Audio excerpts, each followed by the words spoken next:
എന്തായാലും P M Shri അതിലെ പ്രാഥമിക ഉടമ്പടിയിൽ ഒപ്പിട്ടു, MOUയിൽ സൈൻ ചെയ്തു എന്നുള്ള വാർത്തകൾ വരുമ്പോൾ അത് കൂടുതൽ വിവാദങ്ങൾ ഉണ്ടാക്കുമെന്ന കാര്യത്തിൽ സംശയമില്ല.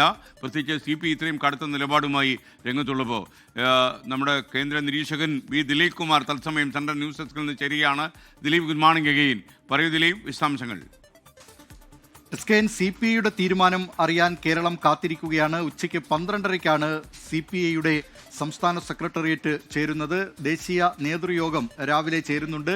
CPI ഇക്കാര്യത്തിൽ, അതായത് CPIയുടെ എതിർപ്പ് മറികടന്നുകൊണ്ട് നേരത്തെ CPIയുടെയും CPIഎമ്മിൻ്റെയും പാർട്ടി കോൺഗ്രസ് എടുത്ത നയം, അത് സംബന്ധിച്ച് PM ശ്രീ പദ്ധതിയുമായി ബന്ധപ്പെട്ട് എടുത്തിട്ടുള്ള നയം, അത് തിരുത്തിക്കൊണ്ട് സംസ്ഥാന സർക്കാർ ഇപ്പോൾ എടുത്തിട്ടുള്ള ആ നടപടി, അതിലെന്തായിരിക്കും CPI ഇനി സ്വീകരിക്കാൻ പോകുന്നത് എന്നത് ഏവരും ഉറ്റുനോക്കുകയാണ്. അതോടൊപ്പം തന്നെ SKN ഒരു കാര്യം കൂടി പറയേണ്ടതുണ്ട്. അതായത് CPI ഇപ്പോൾ എത്തിച്ചേർന്നിട്ടുള്ള ഗതികേട്, അത് പ്രകടമാക്കുന്നതാണ് ഇന്നത്തെ ഈ അവരുടെ മുഖപത്രമായ CPI മുഖപത്രമായ ജനയുഗത്തിൻ്റെ 1-ാം പേജ്. ആ 1-ാം പേജിൽ ഇത് സംബന്ധിച്ച വാർത്ത കൊടുത്തിരിക്കുന്നത് നോക്കൂ.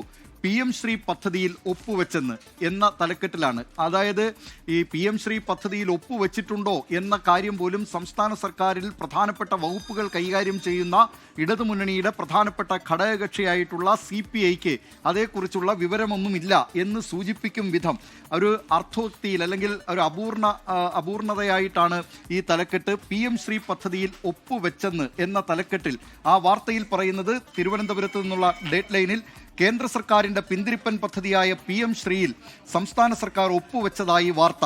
സംസ്ഥാന താൽപ്പര്യങ്ങൾ ബലികഴിക്കുന്നതും സംഘപരിവാർ അജണ്ട അടിച്ചേൽപ്പിക്കുന്നതുമാണ് പദ്ധതി എന്ന് തുടങ്ങുന്നതാണ് ഈ വാർത്ത. അതിന് തൊട്ടു താഴെ മുന്നണി മര്യാദകളുടെ ലംഘനം ബിനോയ് വിശ്വം എന്നുകൂടി പറയുന്നുണ്ട്. അതായത് CPIയെ സംബന്ധിച്ച് വലിയ പ്രതിസന്ധിയാണ്.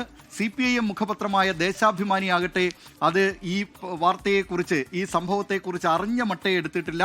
ദേശാഭിമാനിയിൽ ഈ മുഴുവൻ പേജുകളും പരിശോധിച്ചാലും ഈ PM ശ്രീ പദ്ധതിയിൽ ഒപ്പിട്ട വാർത്ത കാണാനില്ല. അത് ദേശാഭിമാനിയിൽ മാത്രമല്ല ഈ വാർത്ത കാണാത്തത്. BJPയുടെ മുഖപത്രമായ ജന്മഭൂമിയുടെ സ്ഥിതിയും ഇതുതന്നെയാണ്. ജന്മഭൂമിയും ഈ കാര്യം അറിഞ്ഞ മട്ടേ എടുത്തിട്ടില്ല. കേന്ദ്ര സർക്കാരും സംസ്ഥാന സർക്കാരുമായാണ് PM ശ്രീ പദ്ധതിയിൽ ഒപ്പിട്ടത്. പക്ഷേ അത് ഭരിക്കുന്ന പാർട്ടികളുടെ, പ്രധാനപ്പെട്ട പാർട്ടികളുടെ BJPയുടെയും CPIഎമ്മിൻ്റെയും മുഖപത്രങ്ങൾ ഈ സംഭവം അറിഞ്ഞ മട്ട് കൈക്കൊണ്ടിട്ടില്ല. അതേസമയം കോൺഗ്രസ് മുഖപത്രമായ വീക്ഷണം, അത് ഇനി ശ്രീ PM എന്ന തലക്കെട്ടിലാണ് ആ വാർത്ത കൊടുത്തിട്ടുള്ളത്. മുസ്ലിം ലീഗിന്റെ മുഖപത്രമായ ചന്ദ്രികയും എതിർപ്പ് തള്ളി PM ശ്രീയിൽ ഒപ്പിട്ടു. കേരളത്തോട് പിണറായി സർക്കാരിന്റെ കൊടുംചതി എന്ന നിലയിൽ വാർത്ത നൽകിയിട്ടുണ്ട്.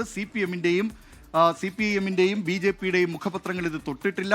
ജനയുഗമാണെങ്കിൽ ഇത് വാർത്തയിലൂടെ അറിഞ്ഞു.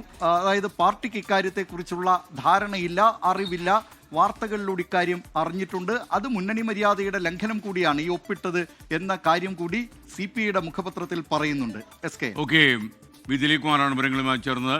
ലോകത്തെവിടെയായാലും ഏത് സമയത്തും 24 വാർത്തകളും ഓഗ്മെന്റഡ് റിയാലിറ്റി പാക്കേജുകളും എക്സ്പ്ലെയിനറുകളും വിശദമായി കാണാൻ ഞങ്ങളുടെ YouTube ചാനൽ നിങ്ങൾക്ക് സബ്സ്ക്രൈബ് ചെയ്യാം.